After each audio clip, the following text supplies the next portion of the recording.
Ao anatin'ny fandaharam-potoanan'ny fahefana mpanatanteraka ny hanovana ny sasan-tsasany amin'ireo lehiben'ny faritra eto amin'ny nosy manoloana izay dia manana ny ambarany ny lehiben'ny faritra ao amin'ny tanànan'ny Vakinankaratra.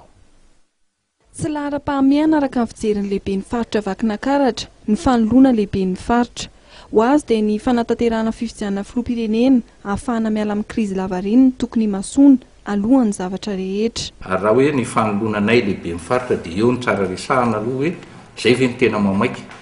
Ny vahoaka ange amin'izao efa sahirany amiko ny fanoloana azo atao fa tsy tetena lahara-pahamehana fa ny lahara-pahamehana amintsika amin'izao andao aroso ny fifidianana mba isy filoha mipetraka tsara ary tokony anaiky daty atao amin'ny fifidianana ary zay fepetra ho raisina arakaraka raha misy mivoasazy dia misazy izy fa tokony hovitaina ny fifidianana fa lavitra loatra raha ity tateza mety no tariny eto foana dia mampalahelo no mieritreritra an'izay ary ny zava-misy ange amin'izao fotoany